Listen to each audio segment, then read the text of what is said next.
नमस्ते दोस्तों, स्वागत है आपका अपने चैनल तृप्ति टॉक्स पर। और आज हम बात करने वाले हैं रेपो रेट के बारे में, जिसका सभी को बेसब्री से इंतजार था कि इस बार रेपो रेट कम होगा या नहीं।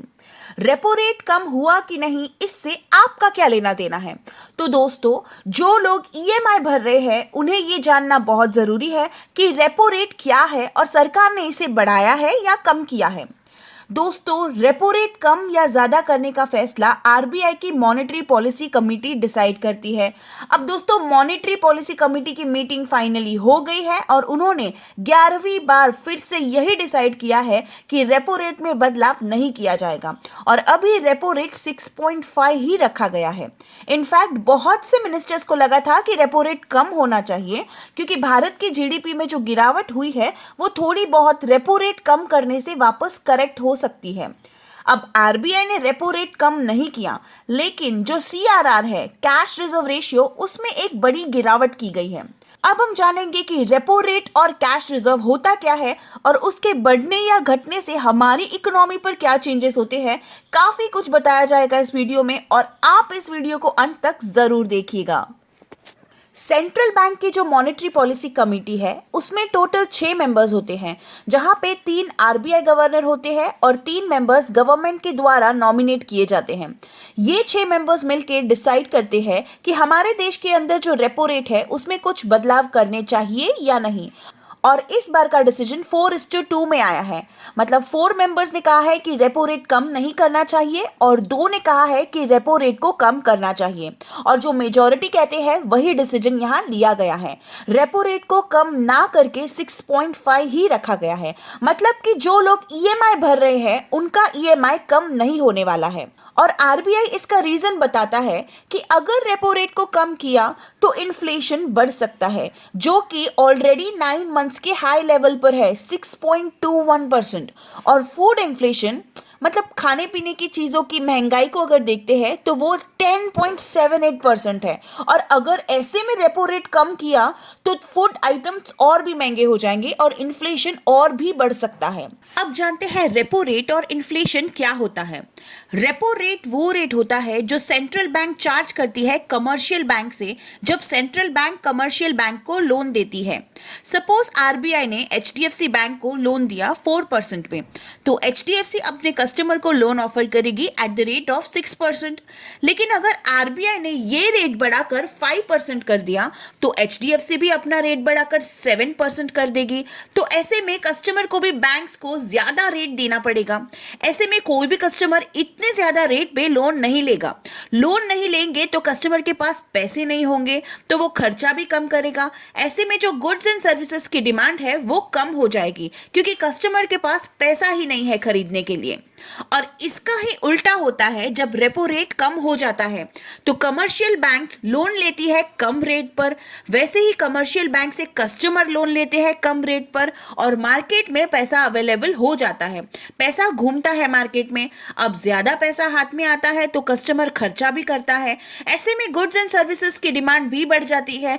अब डिमांड ज्यादा होने से गुड्स एंड सर्विसेज महंगे हो जाते हैं, जिसे हम इन्फ्लेशन कहते हैं, और तब हम कहते हैं महंगाई बढ़ गई है।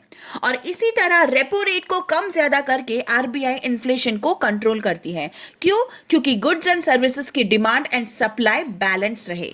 अब आरबीआई ने रेपो रेट कम नहीं किया तो इसका असर आपको कई सेक्टर्स पर दिखेगा। फॉर एग्जांपल, जैसे कि रियल एस्टेट सेक्टर की बात करें तो यहाँ पर कहा जा रहा था कि अगर इंटरेस्ट कम हो गया तो होम लोन बोरोवर्स है उनमें और भी ज्यादा लोग होम लोन्स बोरो करेंगे और घर खरीदेंगे।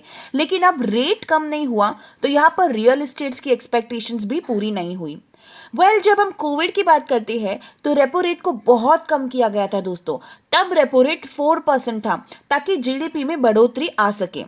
लेकिन कम रेपो रेट से इन्फ्लेशन बढ़ गया और धीरे धीरे रेपो रेट को बढ़ाया गया। 2022 में इसे 6.5% कर दिया गया और अभी तक रेपो रेट को कम नहीं किया गया है।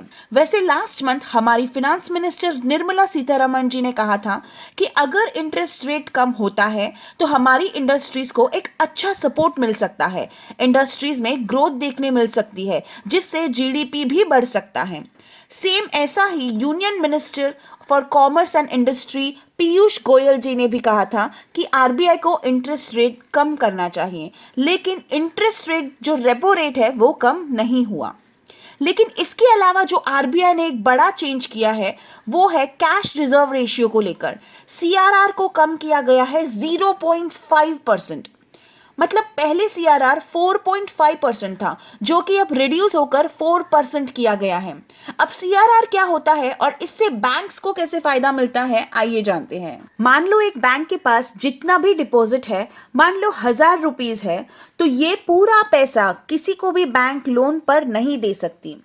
उस 1000 रुपए में से कुछ पैसा जैसे 4.5% रिजर्व में रखना पड़ता है आरबीआई के पास, जिसे हम कैश रिजर्व रेशियो कहते हैं। मतलब 1000 रुपए का 4.5% हुआ 45 रुपीज।